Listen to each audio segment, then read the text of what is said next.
പതിറ്റാണ്ടുകൾക്ക് മുൻപ് ലോകം ഒരു തീവ്ര മത്സരം കണ്ടു.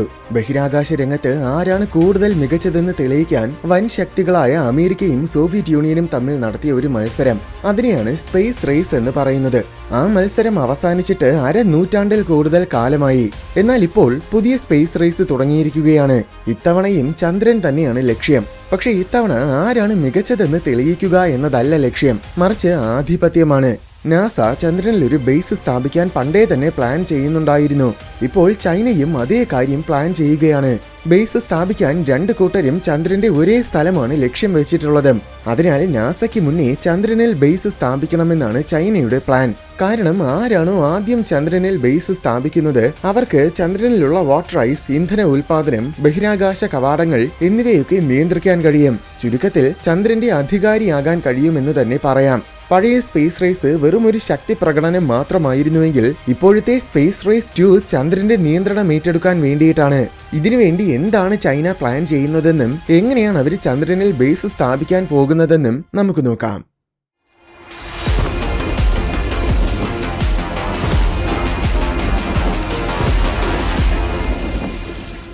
അമേരിക്കയ്ക്കും റഷ്യയ്ക്കും ശേഷം 2003 ചൈനയും മനുഷ്യരെ ഭൂമിയുടെ ഓർബിറ്റിൽ എത്തിച്ചു. ബഹിരാകാശം കീഴടക്കിയതോടെ പിന്നെ ചൈനയുടെ അടുത്ത ലക്ഷ്യം ചന്ദ്രനായി. അങ്ങനെ 2004 ചൈന ചാങ്യി എന്നൊരു പുതിയ പദ്ധതി ആരംഭിച്ചു. ചൈനീസ് ലൂണാർ എക്സ്പ്ലോറേഷൻ പ്രോഗ്രാം എന്ന മറ്റൊരു പേരും ഈ പദ്ധതിക്ക് നൽകിയിട്ടുണ്ട്.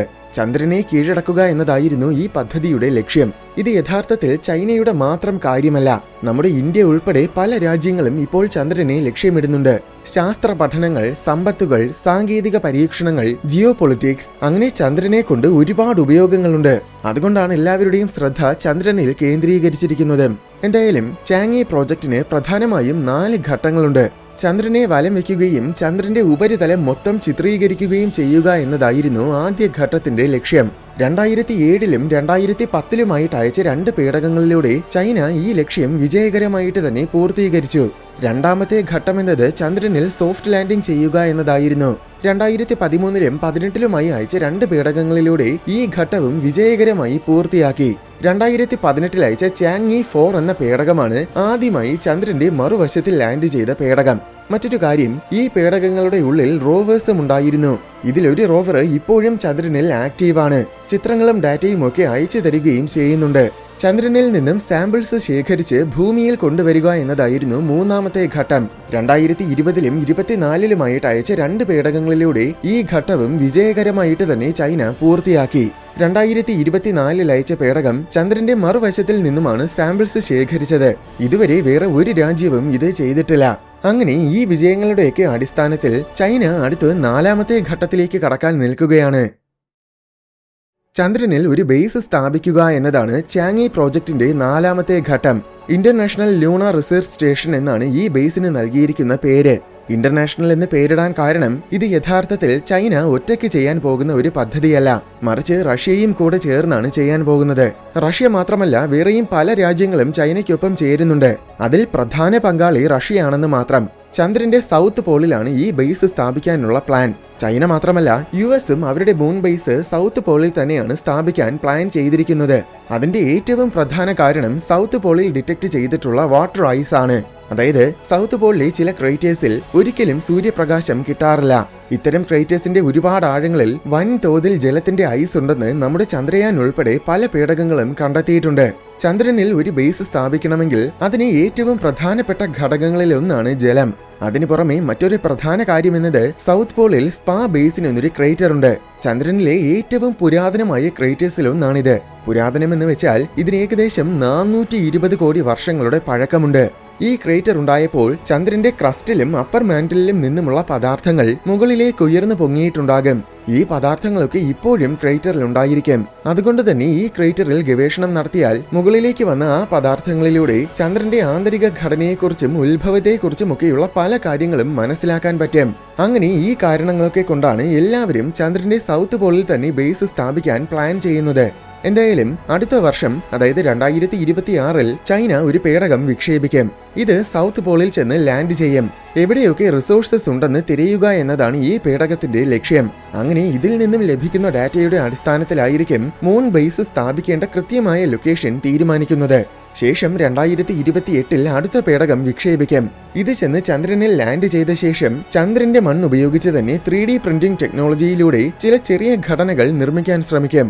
അതിനു പുറമെ ചന്ദ്രനിൽ ലഭ്യമായ മറ്റു ചില റിസോഴ്സുകളൊക്കെ ഉപയോഗപ്രദമാണോ എന്നും പരീക്ഷിക്കും. അതും കഴിഞ്ഞ് 2030കളുടെ തുടക്കത്തിലാണ് മൂൺ ബേസിന്റെ നിർമ്മാണം തുടങ്ങാൻ പ്ലാൻ ചെയ്തിരിക്കുന്നത്. ചന്ദ്രനിൽ ഒരു ബേസ് സ്ഥാപിക്കുക എന്നത് അത്ര നിസ്സാരമായ കാര്യമല്ല. ചന്ദ്രന് അന്തരീക്ഷമില്ലാത്തതാണ് ഏറ്റവും പ്രധാന പ്രശ്നം. അന്തരീക്ഷമില്ലാതെ ഉപരിതല താപനില നിയന്ത്രിക്കാനാകില്ല.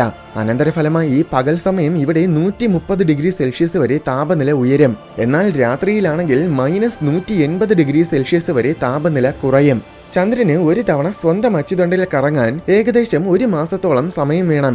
അപ്പോൾ ചന്ദ്രനിൽ 2 ആഴ്ചകളോളം തുടർച്ചയായ പകലും അടുത്ത 2 ആഴ്ചകൾ രാത്രിയുമായിരിക്കും. മൂൺ ബേസിന്റെ നിലനിൽപ്പിന് ഇത്രയും തീവ്രമായ ഉപരിതല താപനില വളരെ വലിയൊരു വെല്ലുവിളിയാണ്. ചന്ദ്രന് ഭൂമിയെ പോലെ ശക്തമായ മാഗ്നറ്റിക് ഫീൽഡ് ഇല്ലാത്തതും പ്രശ്നമാണ്. മാരകമായ കോസ്മിക് റേഡിയേഷൻസ് ഒക്കെ വന്ന് ഭൂമിയുടെ ഉപരിതലത്തിൽ പതിക്കാതെ നോക്കുന്നത് പ്രധാനമായും ഭൂമിയുടെ ശക്തമായ മാഗ്നറ്റിക് ഫീൽഡാണ്. എന്നാൽ ചന്ദ്രന് അങ്ങനൊരു സംരക്ഷണമില്ല. അവിടെ മാരകമായ കോസ്മിക് റേഡിയേഷൻസ് ഒക്കെ വന്ന് നേരിട്ട് ഉപരിതലത്തിൽ പതിക്കും. ഇതിനു പുറമെ മെറ്റിയോറോയിഡ്സും ഒരു വലിയ ഭീഷണിയാണ്. ഭൂമിയിലാണെങ്കിൽ മെറ്റിയോറോയിഡ്സിനെ അന്തരീക്ഷം തകർത്ത് കളയും. അതുകൊണ്ടാണ് ഉപരിതലത്തിലുള്ള നമ്മളൊക്കെ സേഫ് ആയിരിക്കുന്നത്. പക്ഷേ അന്തരീക്ഷമില്ലാത്ത ചന്ദ്രനിൽ മെറ്റിയോറോയിഡ്സ് എല്ലാം നേരിട്ട് വന്ന് ഉപരിതലത്തിൽ പതിക്കും. ഇത് എപ്പോഴും നിരന്തരമായി സംഭവിച്ചുകൊണ്ടിരിക്കുന്ന ഒരു കാര്യമാണ്. ഇതിൽ നിന്നെല്ലാം സംരക്ഷണം കിട്ടുന്ന രീതിയിൽ വേണം ചന്ദ്രനിൽ ബേസ് നിർമ്മിക്കേണ്ടത്. ചൈന ഓൾറെഡി ഇതിനെല്ലാം തയ്യാറെടുപ്പുകൾ നടത്തുന്നുണ്ട്. ഉദാഹരണത്തിന് 2018 വിക്ഷേപിച്ച ചാങ് 4 പേടകത്തിലൂടെ ലൂണാർ മൈക്രോ എക്കോസിസ്റ്റം എന്ന പേരിൽ ഒരു പരീക്ഷണം നടത്തി. അതായത് ഈ പേടകത്തിൽ ചെറിയൊരു കണ്ടെയ്നർ ഉണ്ടായിരുന്നു. കോട്ടൺ, പൊട്ടാറ്റോ, റാപ്സീഡ് എന്നിവയുടെ വിത്തുകളും ഒരു ചെറിയ ഫ്ലവറിംഗ് ചെടിയും ഈച്ചകൾ പോലത്തെ ചെറിയ പ്രാണികളുടെ മുട്ടകളും പിന്നെ ഈസ്റ്റുമാണ് ഈ കണ്ടെയ്നറിൽ ഉണ്ടായിരുന്നത്. ഭൂമിയുടെ അന്തരീക്ഷ സമ്മർദ്ദത്തിന് സമാനമായ രീതിയിൽ ഈ കണ്ടെയ്നർ പ്രഷറൈസ്ഡ് ആയിരുന്നു. താപനിലയും നമ്മുടെ ആവാസ വ്യവസ്ഥയ്ക്ക് സമാനമായ രീതിയിൽ നിയന്ത്രിക്കപ്പെട്ടിരുന്നു. കണ്ടെയ്നറിനുള്ളിൽ നേരിട്ട് സൂര്യപ്രകാശം കിട്ടുന്ന രീതിയിൽ ഒരു സംവിധാനവും ഒരുക്കിയിട്ടുണ്ടായിരുന്നു. അതോടൊപ്പം ഇവയ്ക്കാവശ്യമായ വെള്ളവും ന്യൂട്രിയൻസും ഒക്കെ കണ്ടെയ്നറിനുള്ളിലേക്ക് പമ്പ് ചെയ്യുന്ന മറ്റൊരു സംവിധാനവും പേടകത്തിലുണ്ടായിരുന്നു. ചുരുക്കി പറഞ്ഞാൽ കണ്ടെയ്നറിനുള്ളിൽ ഭൂമിയുടെ അന്തരീക്ഷം ആർട്ടിഫിഷ്യലായി നിർമ്മിക്കുകയാണ് ചെയ്തത്. ആകെയുള്ള വ്യത്യാസം ചന്ദ്രന്റെ ഉപരിതലത്തിൽ വന്ന് പതിക്കുന്ന തീവ്രമായ റേഡിയേഷൻസും ഗ്രാവിറ്റിയുമാണ്. ഇങ്ങനൊരവസ്ഥയിൽ കണ്ടെയ്നറിനുള്ളിലെ വസ്തുക്കൾക്ക് എത്ര കാലം ജീവിക്കാൻ പറ്റുമെന്നറിയാൻ വേണ്ടിയിട്ടാണ് യഥാർത്ഥത്തിൽ ഈ പരീക്ഷണം നടത്തിയത്. കാരണം അതറിഞ്ഞാൽ മാത്രമേ മൂൺ ബേസ് എത്രത്തോളം പ്രായോഗികമാണെന്ന് നമുക്കറിയാൻ പറ്റൂ. പേടകം ചെന്ന് ലാൻഡ് ചെയ്ത ഉടൻ തന്നെ കണ്ടെയ്നറിനുള്ളിലേക്ക് വെള്ളം പമ്പ് ചെയ്യാൻ തുടങ്ങി. ദിവസങ്ങൾക്കുള്ളിൽ കോട്ടന്റെ വിത്തുകൾ മുളച്ചു. അത് കണ്ടപ്പോൾ പ്രതീക്ഷയ്ക്ക് വകയുണ്ടെന്ന് ശാസ്ത്രജ്ഞർക്ക് തോന്നി. പക്ഷേ നിർഭാഗ്യവശാൽ അതിതീവ്രമായ താപനില കാരണം ഏതാനും ചില ദിവസങ്ങൾക്കുള്ളിൽ തന്നെ കണ്ടെയ്നറിനുള്ളിൽ ഉണ്ടായിരുന്ന എല്ലാം നശിച്ചുപോയി. ചന്ദ്രൻ എത്രത്തോളം വാസയോഗ്യമല്ല എന്നാണ് ഈ പരീക്ഷണം ചൂണ്ടിക്കാണിക്കുന്നത്. മൂൺ ബേസ് നിർമ്മിക്കാൻ ആവശ്യമായ എല്ലാം ചെറിയ ഭാഗങ്ങളായി ഭൂമിയിൽ വച്ച് തന്നെ നിർമ്മിച്ച ശേഷം എല്ലാത്തിനെയും കൊണ്ടുപോയി ചന്ദ്രനിൽ സ്ഥാപിച്ചാൽ മതി.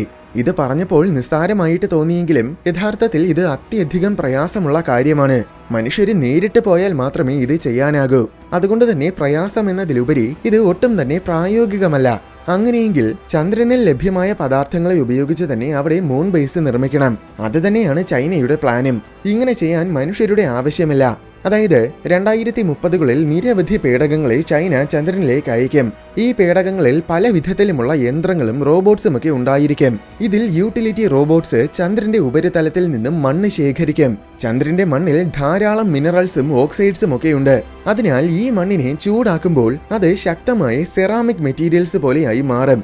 കണ്ണാടികളും ഫൈബർ ഒപ്റ്റിക്സും ഒക്കെ ഉപയോഗിച്ച് സൗരോർജ്ജത്തിനെ ശേഖരിക്കാനും കോൺസെൻട്രേറ്റ് ചെയ്യാനും കഴിയുന്ന ഒരു ഡിവൈസ് നിലവിൽ ചൈന ഡെവലപ്പ് ചെയ്യുന്നുണ്ട്.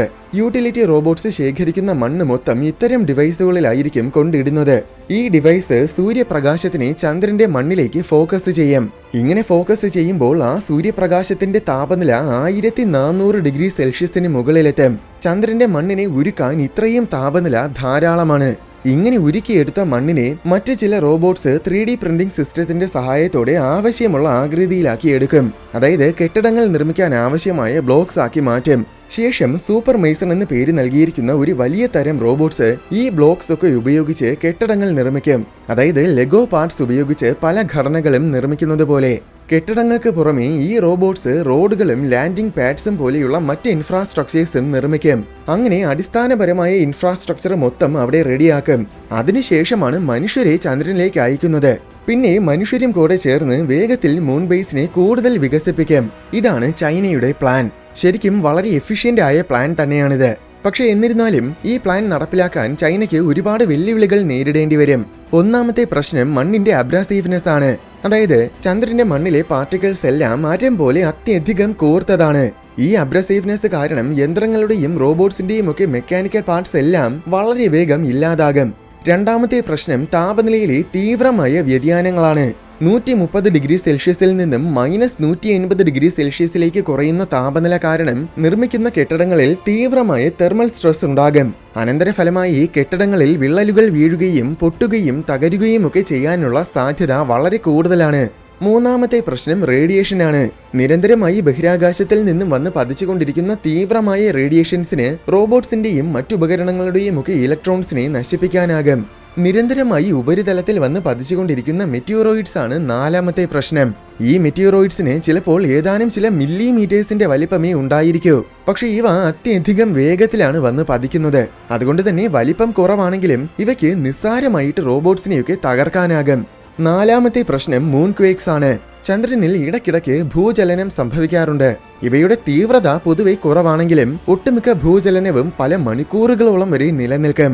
താരതമ്യേന പറഞ്ഞാൽ ഭൂമിയിലെ ഭൂചലനങ്ങൾ പൊതുവെ ഏതാനും ചില സെക്കൻഡുകൾ മുതൽ മിനിറ്റുകൾ നേരം മാത്രമേ ഉണ്ടായിരിക്കൂ. ശക്തമായ ഭൂചലനത്തേക്കാൾ വളരെ അപകടകാരിയാണ് കൂടുതൽ നേരം നിലനിൽക്കുന്ന ഭൂചലനം. ചന്ദ്രന്റെ മണ്ണിൽ നിന്നും നിർമ്മിക്കുന്ന കെട്ടിടങ്ങൾക്ക് ഈ ഭൂചലനങ്ങളെ സർവൈവ് ചെയ്യാൻ സാധിക്കുമോ എന്നത് ഒരു വലിയ ചോദ്യമാണ്. ഇതിനെല്ലാത്തിനും പുറമെ ഏറ്റവും വലിയ പ്രശ്നം എന്നത് ഊർജ്ജമാണ്. സോളാർ എനർജി ഉപയോഗിച്ചായിരിക്കും ഈ റോബോട്ട്സും മെഷീൻസും ഒക്കെ പ്രവർത്തിക്കുന്നത്. പക്ഷേ നേരത്തെ പറഞ്ഞ റേഡിയേഷൻസും മെറ്റിയോറോയിഡ്സും ഒക്കെ കാരണം ഏറ്റവും ആദ്യം തകരാൻ സാധ്യതയുള്ളത് സോളാർ പാനൽസ് ആണ്. അതുമാത്രമല്ല ചന്ദ്രന്റെ ഉപരിതലം മൊത്തം പൊടി കൊണ്ട് നിറഞ്ഞതാണ്. ഈ പൊടി സോളാർ പാനൽസിനെ മൂടാനുള്ള സാധ്യതയുണ്ട്.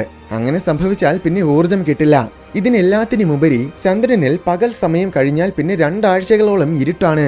ഈ സമയം മൊത്തം റോബോട്ട്സും മെഷീൻസും എല്ലാം ഊർജ്ജമില്ലാതെ വെറുതെ ഇരിക്കേണ്ടി വരും.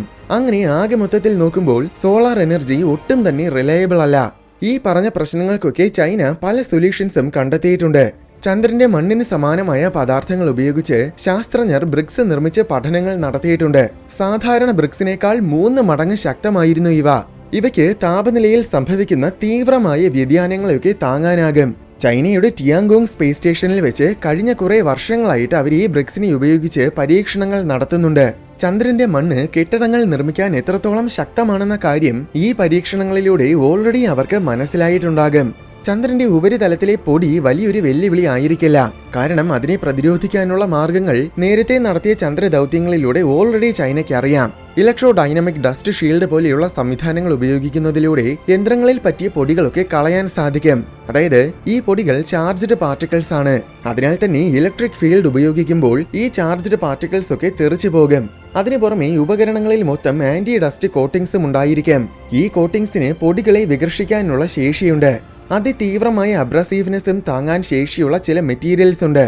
പോളിടെട്രാഫിലറോളി PTFE പോലെയുള്ള ഹൈ പെർഫോമൻസ് പോളിമേഴ്സും സെറാമിക്സ് ആൻഡ് മെറ്റൽ മെട്രിക്സ് കോമ്പോസിറ്റ്സും ഒക്കെയാണ് ഇതിന്റെ ഉദാഹരണങ്ങൾ.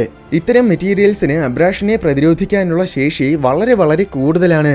ഇനി മൂൺ ക്വേക്സിനെ പ്രതിരോധിക്കാനും മാർഗങ്ങളുണ്ട്. 2026-ലും 28-ലും അയക്കാൻ പോകുന്ന പേടകങ്ങളിൽ ഗ്രൗണ്ട് പെനട്രേറ്റിംഗ് റാഡാർസ് ഉണ്ടായിരിക്കും. ഈ റാഡാർസ് ഉപയോഗിച്ച് ചന്ദ്രന്റെ ജിയോളജിക്കൽ ഫീച്ചേഴ്സ് മനസ്സിലാക്കാൻ പറ്റും. അതിലൂടെ ഏറ്റവും സ്റ്റേബിളായ സ്ഥലം ഏതാണെന്നും, അതായത് ഭൂചലനം സംഭവിക്കാനുള്ള സാധ്യത ഏറ്റവും കുറഞ്ഞ സ്ഥലം ഏതാണെന്നും തിരിച്ചറിയാനാകും. അങ്ങനെ ഒരു സ്ഥലത്തായിരിക്കും പിന്നീട് ബേസ് സ്ഥാപിക്കുന്നത്. അതിനു പുറമെ റിഗോളിത് ഷീൽഡിങ്ങും ഉപയോഗിക്കാം. കെട്ടിടങ്ങളുടെ പുറം ഭാഗം മുഴുവൻ, അതായത് ചുമരുകളും റൂഫുകളും മൊത്തം ചന്ദ്രന്റെ മണ്ണുകൊണ്ട് കവർ ചെയ്യാം. അതായത് നമ്മൾ ചുമരിൽ ടൈൽസ് ഒട്ടിക്കുന്നത് പോലെ. ടൈൽസിന് ഏതാനും ചില സെന്റിമീറ്റേഴ്സിന്റെ കട്ടി ഉണ്ടായിരിക്കും. എന്നാൽ ഈ കവറിന് പല മീറ്റേഴ്സോളം കട്ടിയുണ്ടായിരിക്കും. ഈ മണ്ണ് മൂൺ ക്വേക്സിൽ നിന്നും വരുന്ന സീസ്മിക് തരംഗങ്ങളെയൊക്കെ അബ്സോർബ് ചെയ്യും.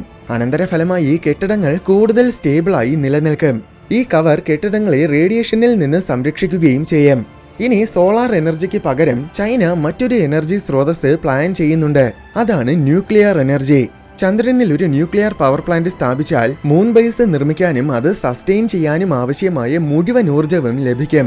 ഈ പവർ പ്ലാന്റ് സ്ഥാപിക്കാൻ ചൈനയെ സഹായിക്കാൻ പോകുന്നത് റഷ്യയാണ്. ചന്ദ്രനിൽ ന്യൂക്ലിയർ പവർ പ്ലാന്റ് സ്ഥാപിക്കുന്നതിൽ ഒരുപാട് ഗുണങ്ങളുണ്ട്. ഉദാഹരണത്തിന് ന്യൂക്ലിയർ റിയാക്ടറിന്റെ താപനില നിയന്ത്രിക്കുന്നത് വളരെ എളുപ്പമായിരിക്കും. സൂര്യപ്രകാശം പതിക്കാത്ത ഏതെങ്കിലും ക്രേറ്ററിൽ പവർ പ്ലാന്റ് സ്ഥാപിച്ചാൽ റിയാക്ടർ ചൂടാകുന്നതിനെ കുറിച്ച് ചിന്തിക്കേണ്ട കാര്യമേയില്ല. ന്യൂക്ലിയർ വേസ്റ്റും ഒരു പ്രശ്നമല്ല. കാരണം ചന്ദ്രന്റെ ഉപരിതലം ഓൾറെഡി ഒരു ന്യൂക്ലിയർ വേസ്റ്റ് ലാൻഡ് ആണ്. അപ്പോൾ പിന്നെ പവർ പ്ലാന്റിൽ നിന്നുമുള്ള വേസ്റ്റ് ഒരു വിഷയമേ അല്ല.